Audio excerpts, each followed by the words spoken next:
Thanks so much. Thanks, Sean. Stay tuned. Marketplace is coming up next. WNYC is supported by the Board of Elections in the City of New York. Tomorrow is Election Day, New York. Polls will be open from 6 a.m. to 9 p.m. Election information, including poll sites and ballot proposals, at vote.nyc. This is WNYC 93.9 FM and AM 820. NPR News and the New York Conversation.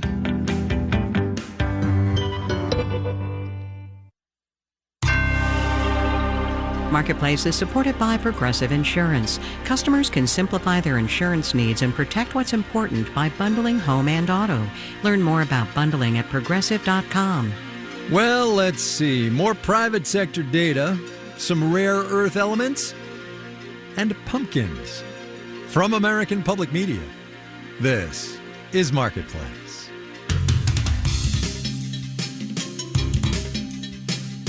Marketplace is supported by Odoo, dedicated to providing software designed to scale with businesses.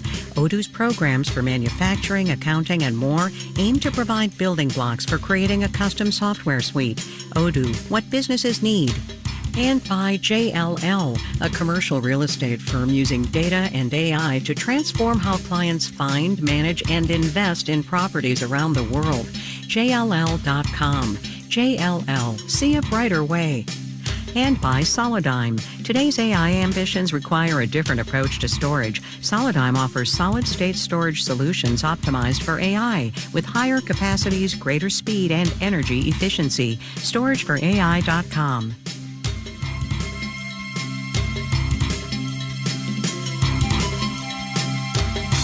I'm Kai Risdall. It is Monday today, 3 November. Good as it always is to have you along, everybody.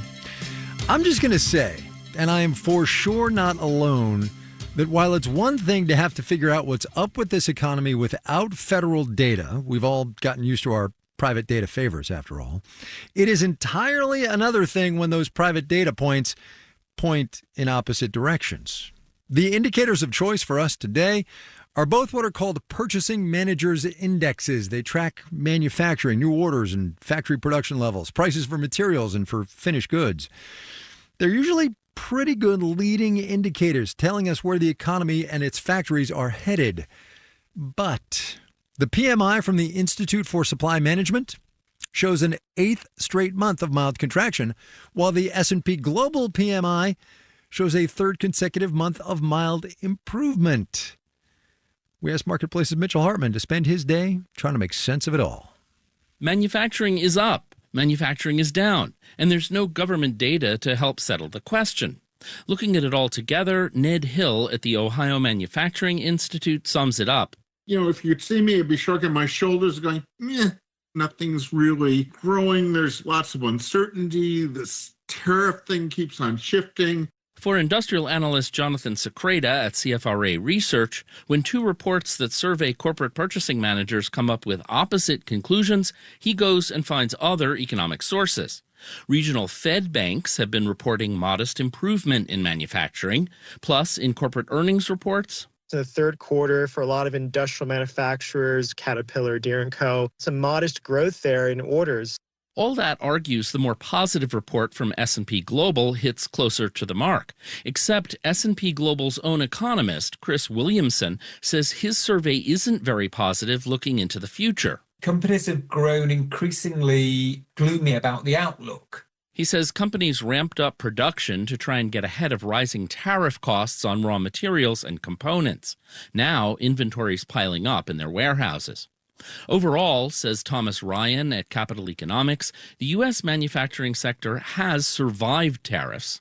It's not been unscathed, definitely had a hit to manufacturers' order books and push up costs. But they've not led to a complete destruction of the factory sector that some economists might have feared. But remember, President Donald Trump has insisted tariffs on imported goods will strengthen U.S. manufacturers, giving them a competitive advantage. Again, Jonathan Secreta at CFRA Research. If the idea is these tariffs are bringing back our manufacturing base, then it has not happened yet. It's quite the opposite. He says since Trump's tariffs were announced last spring, spending by U.S. manufacturers to build new factories has actually declined. I'm Mitchell Hartman for Marketplace. Wall Street to start November, mixed, but without much enthusiasm either way. We will have the details when we do the numbers.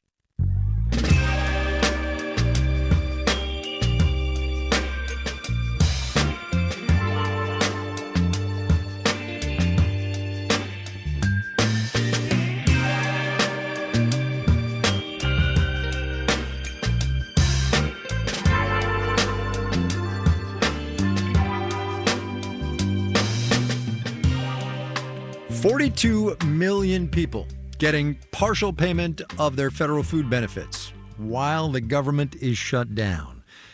How's that going to work, do you suppose? Marketplace's Samantha Fields updates the SNAP story. Millions of people around the country were supposed to get their November SNAP benefits in the last few days and haven't, and it's been unclear whether they would get them this month at all. Now we know they will get something, but it's still unclear when and how much. I would anticipate that individuals are going to receive something like 50% of the amount that they normally get. Jimmy Chen is CEO of Propel, which has an app that lets people manage government benefits, including SNAP. He says the pot of emergency funds USDA will use to pay out partial benefits this month is about $4.6 billion, a little more than half of what it would take to pay out full benefits. It still remains to be seen exactly how this will get rolled out with states and how states will handle the payments. Chen says the federal government should release the funding in the next couple of days, but states will then have to calculate how much every recipient will get. And according to USDA, that could take time, anywhere from a few weeks to a few months. I think that is people being incredibly cautious and not wanting to overly excite, particularly families in need. Anna Siever is with Conduent, a company that works with 16 states to deliver SNAP benefits. She says the process is cumbersome. The funds have to flow from the feds, the states have to give us the names, but most of the processors of SNAP also went through events such as Disaster SNAP or COVID SNAP, where we had to be incredibly flexible and move on a dime. And she's optimistic it will be possible to get benefits out quickly. Still, Stacy Dean at the Global Food Institute at George Washington University says this is just a temporary fix. The contingency funds that USDA have available will run out in November, and so that creates just another serious concern for December. If the shutdown continues. I'm Samantha Fields for Marketplace.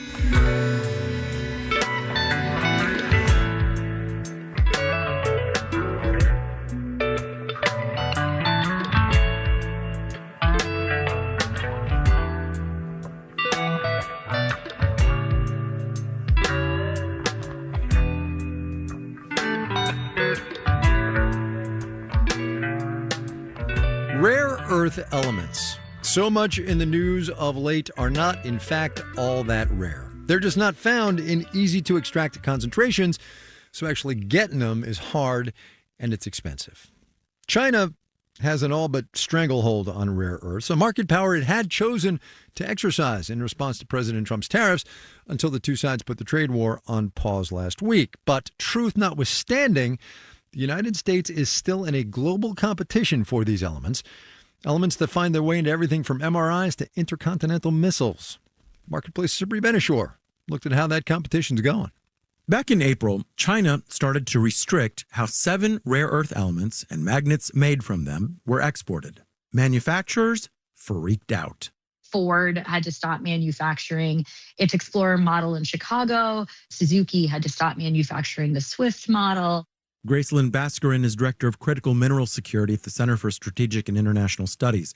Chinese exporters had to apply for licenses and prove to the Chinese government they weren't supplying foreign militaries or even suppliers of suppliers of suppliers to those militaries.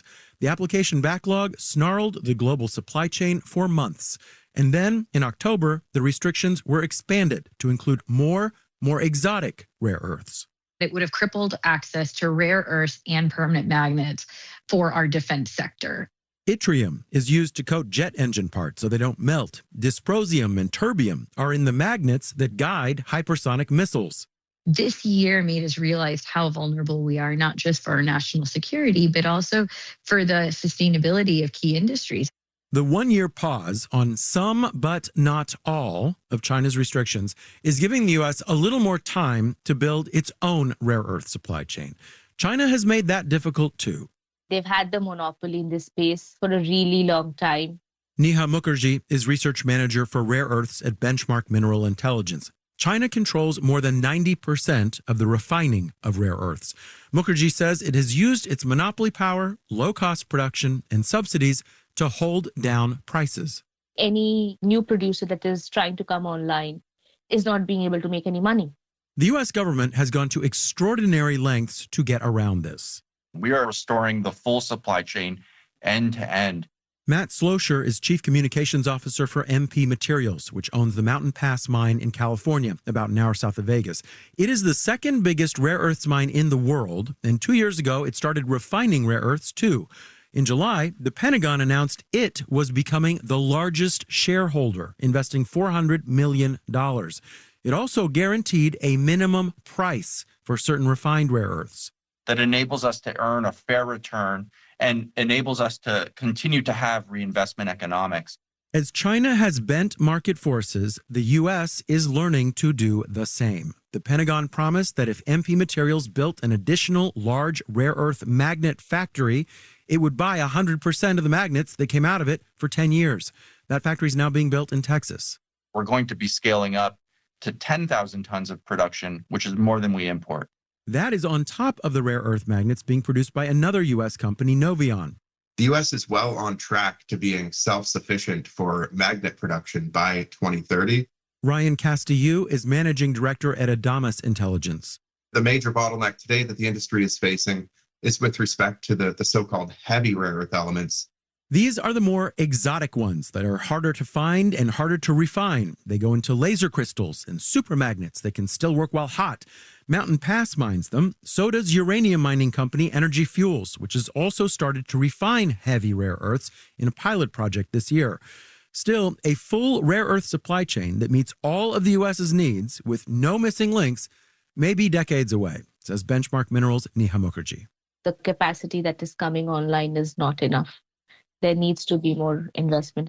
Time is of the essence, says Adamas Intelligence Ryan Castillo, because the reason for China's restrictions on the market in the first place are not just about competition in defense. It's also about undermining and slowing the progress of key industries with which China is competing with the rest of the world for EVs, for robotics. China, he says, is using its rare earth muscle to buy time to develop an insurmountable lead in the industries of tomorrow. In New York, I'm Sabri Benishore for Marketplace.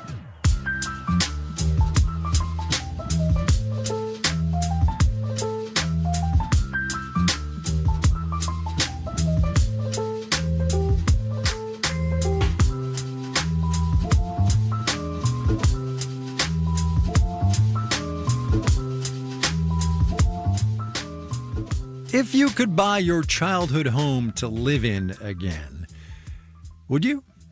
Nostalgia is a powerful thing, right? Because last year Zillow did a survey that showed 44% of Americans would, in fact, buy their childhood home, assuming cost wasn't an issue.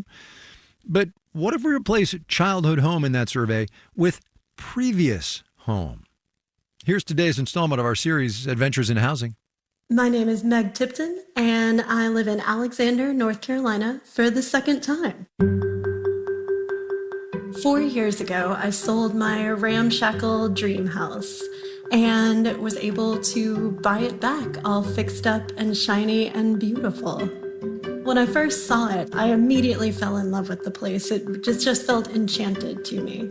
It's tucked out in the country. It has a beautiful little creek. It's surrounded by pasture land. But I brought my mom out to see it with me. And there was a retaining wall in the back that was falling apart. There were carpets all over the floor with like stains on them.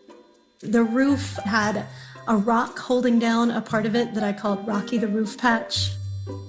It was absolutely terrifying. My mom looked at me at a certain point and was like, "Do not buy this house." And I was like, "I'm gonna buy it anyway."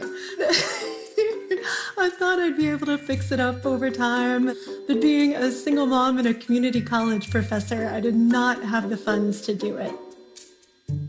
Then I ended up meeting my husband, but he lived in South Carolina. So I sold it, and I was in South Carolina for almost 4 years. Every day I missed this house, and occasionally my husband and I would drive by just to check on it. And finally, he's like, okay, we can move back to North Carolina. We looked for real estate for a while, and our budget we thought was very generous. It was like $500,000. We're like, we can totally find something great.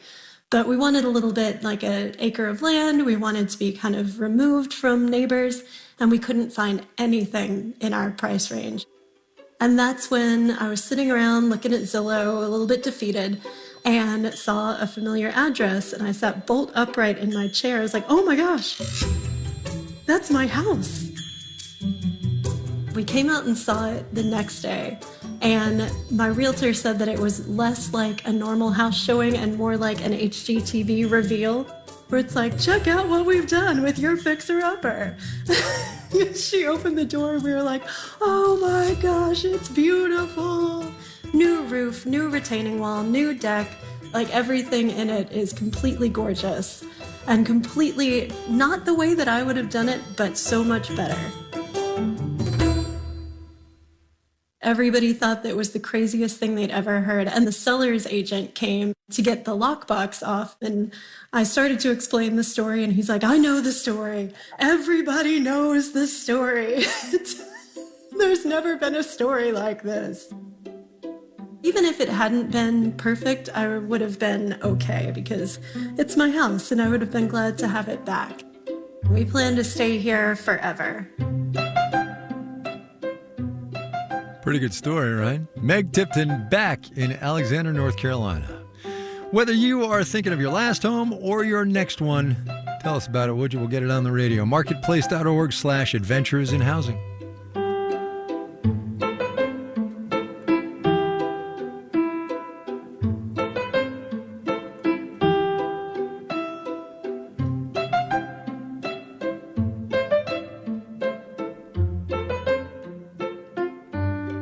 Coming up. Pumpkins? I don't think pumpkins are cheap.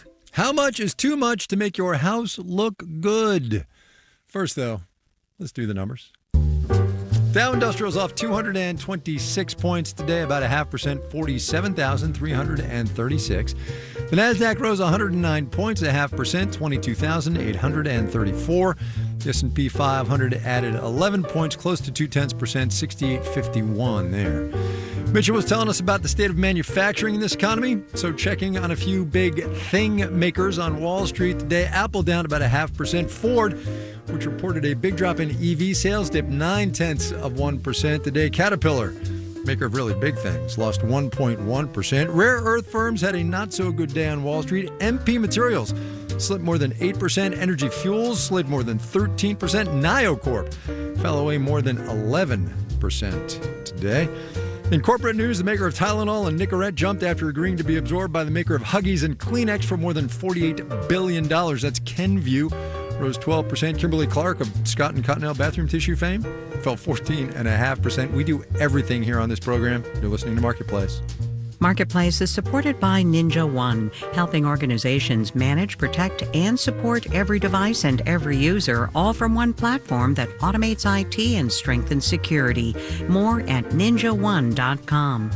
And by LHH. LHH believes the right hire can transform business. With over 50 years of HR experience and tailored recruitment solutions, LHH connects employers with top talent, delivering impactful results. Learn more at lhh.com/beautiful. And by TreviPay, a full managed B2B payments platform offering zero-touch AR, smart invoicing options, and tools designed to reduce DSO so businesses can spend less time chasing payments. More at TreviPay.com.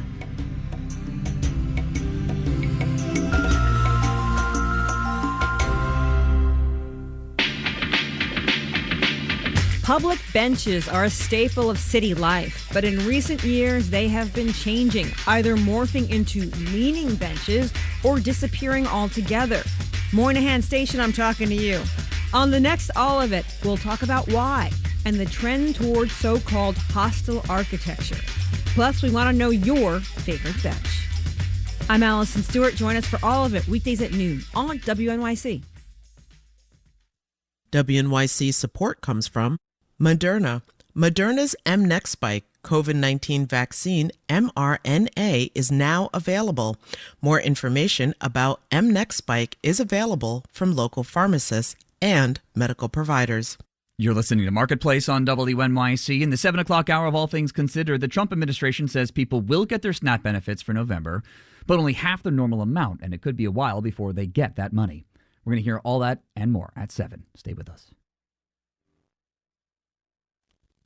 This is Marketplace. I'm Kai Ryssdal. Here comes a story about marginal changes in supply and what that can mean in the global industry that is crude oil. We produce, give or take, 100 millions of barrels of oil a day. That's planet-wide. We use, give or take, 100 million barrels of oil a day. So even small changes can matter.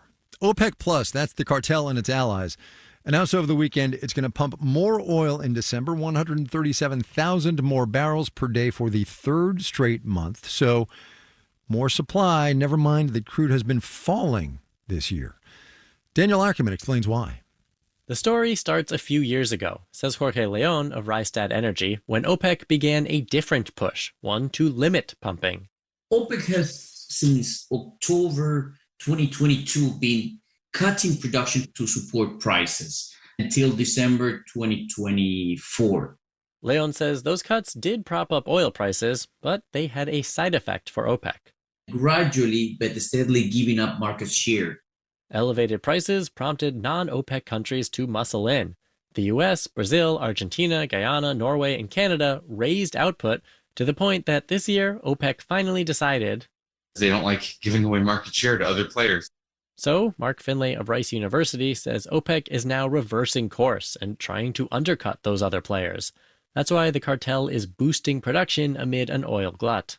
The group has been on a program for much of this year of trying to gradually unwind large production cuts that have been in place for several years. But the market can only soak up so much oil. China had been buying and stockpiling crude on the cheap this year, but that's now slowing, says Matt Smith, an analyst with Kepler. Now that China isn't stock building, they've been absent from the market, and so we're seeing prices moving lower. Meanwhile, global sales of electric vehicles keep growing, and the geopolitical risk built into the price of oil has declined since the Gaza ceasefire. All of which leads Jorge Leon of Rystad Energy to say, next year, there is going to be a market that is going to be heavily oversupplied. OPEC says starting in January, it'll finally stop pumping more oil. I'm Daniel Ackerman for Marketplace.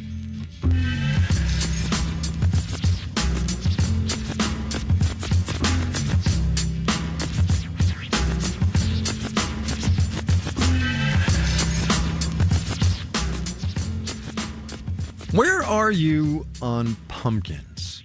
Not pie, not for the love of peat spice lattes, but the actual gourd as a decorative item, specifically outdoors on your porch, because it seems pumpkinscaping is a thing. Lane Florsheim had the story in the Wall Street Journal the other day. Lane, thanks for coming on the program. It's great to be on. These pumpkinscapers, pumpkin stylists, what do they do exactly? Well, the way that I've been explaining this story is that, you've probably gone by a porch that's been elaborately decorated with pumpkins and maybe some mums and Halloween decorations. And they're very festive. What you might not know is that there's very likely a pumpkin stylist or a pumpkin entrepreneur behind that who, brought the pumpkins to that house, did the styling. It's this kind of new micro industry that's sprung up in recent years. It is an amazing small business. Let's say I wanted to pumpkin style my front porch in a mid-range kind of way. How much is it going to cost me? All of the pumpkin entrepreneurs who I interviewed have a variety of packages that kind of start in the low-ish hundreds, like $300 or so dollars, and go up to over $1,000. I know. I sound like a cheapskate. I know, but oh my goodness. Pumpkins. I don't think pumpkins are cheap. No, but we should make sure people understand this. I mean, we're talking like lots and lots and lots of pumpkins of all sizes. Yes, one of the most fun parts of working on this story was kind of learning some of the names of these pumpkins. You have like some of the small white ones are called baby boos. You have Cinderella pumpkins. You have all sorts of fun names. Attentive listeners to this program will realize that we are speaking to you after Halloween, so it's not a news Peggy kind of story, which I feel okay about because these folks leave it up through the fall and it becomes their fall decoration. Yes, these pumpkins can last for weeks and even months depending on the climate, and I think that a big draw for committing to a purchase like this is that they do last for so long, and you can hit both Halloween and Thanksgiving and really have the pumpkins up all season long. So you pointed out in this piece that it's basically started for reals 2020-ish. Where did this come from? How did it start? So this woman, Heather Torres, who's the founder and CEO of Porch Pumpkins, she was living in Dallas at the time. She lived across the street from the Dallas Arboretum, and they do this really incredible pumpkin village every year. And so she felt really inspired. And she went out and bought a bunch of just orange pumpkins and said, honey, I'm going to decorate the porch. And she cracked me up because she was like, my first design was quite heinous, but then she added some other sizes and colors and varietals, and she won Porch of the Month from her neighborhood association. And this was actually in 2013, and people kept asking her, will you do this for me? And she said no, because she knew how much these pumpkins cost, and she thought no one wants to spend that much on pumpkins. But then when the pandemic hit... Lo and behold, right?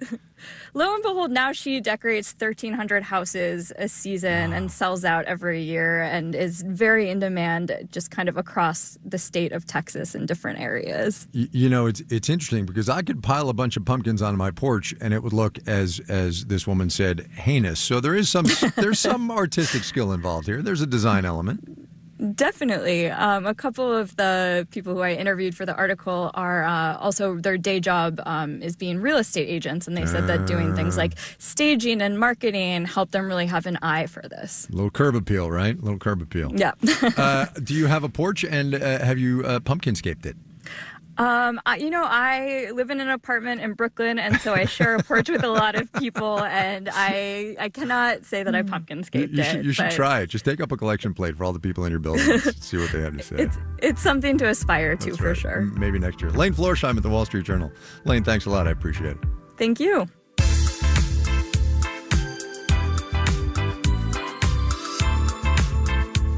Marketplace is supported by Schwab. Schwab knows that investors want control of their financial future. That's why when it comes to wealth management, Schwab is dedicated to giving investors more choices. More at schwab.com. And by the Financial Times, the pink newspaper with a global lens on politics, business, and economics to help readers know what's next. Source FT. More at FT.com. This final note on the way out today, in which cardboard boxes figure prominently.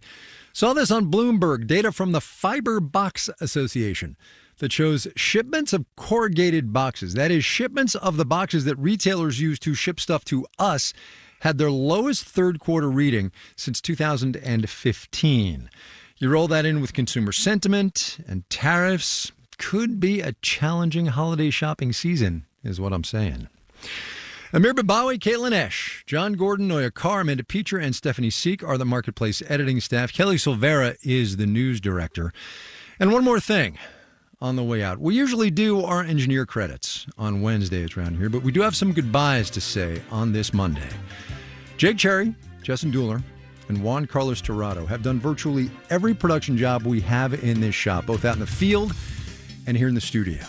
They leave us today, and they need to know that they are going to be sorely missed. I'm Kai Ryssdal. We will see you tomorrow, everybody.